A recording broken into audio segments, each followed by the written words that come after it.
পেঁয়াজি পাওয়া যায়। রাস্তাঘাট খুব বাজে। তার জন্য আমরা পেঁয়াজি খুঁজতে যাচ্ছি।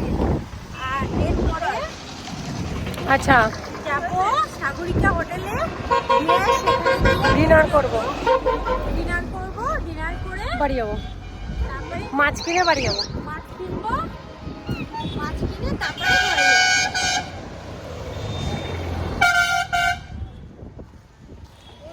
নদীর ধারটা খুব সুন্দর লাগছে, নদীর ধারটা।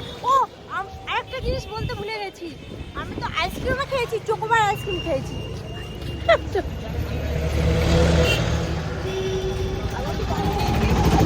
তারপরে নাকি একটু পান খেয়েছে, আমিও একটু খাবো পরে, এখন খাচ্ছি না কিন্তু পরে খাবো।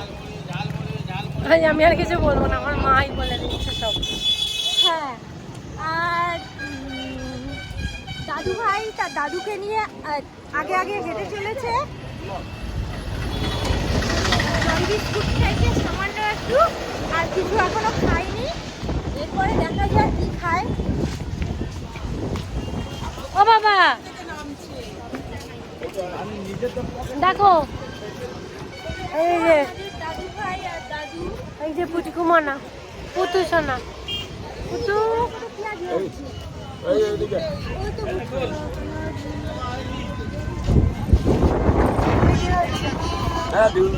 দেখো কত সুন্দর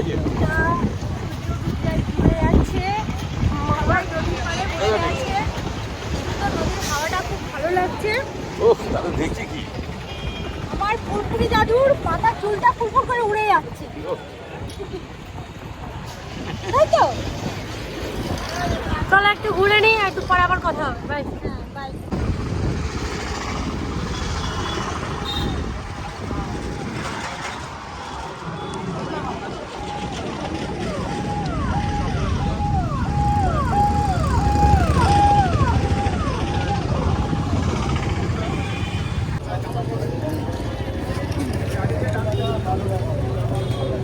কোথা বলছে আগে গিয়ে ডান দিকে দাঁড়াও। মা মা বাস।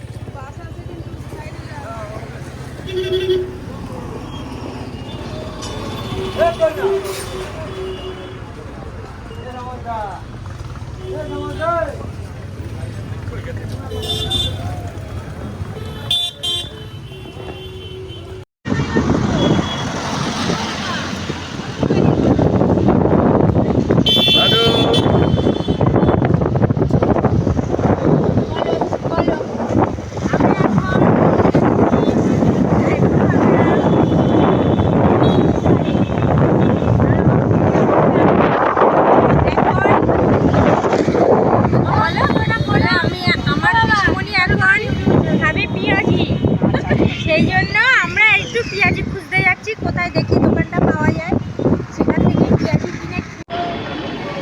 এখানে থেকে দারুণের মাছ ভাজা ছিল, মাছ বাজারে প্রচুর মাছ ছিল। ইলিশ মাছটা একটু বেশি ছিল, চিংড়ি ছিল, লোটে ছিল, অল্পটা তপসে, মানে বিভিন্ন ধরনের মাছ ছিল। কিন্তু অনেক রকমের যে মাছ পাওয়া যায় একটা মাছের এরিয়াতে, সেই মাছ ছিল না।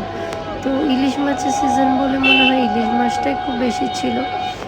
আমরা প্রচুর দোকান ঘুরে ঘুরে শেষ পর্যন্ত একটা দোকান থেকে কাঁচা ইলিশ নিয়ে আর একটু লোটে মাছ নিয়ে বাড়ি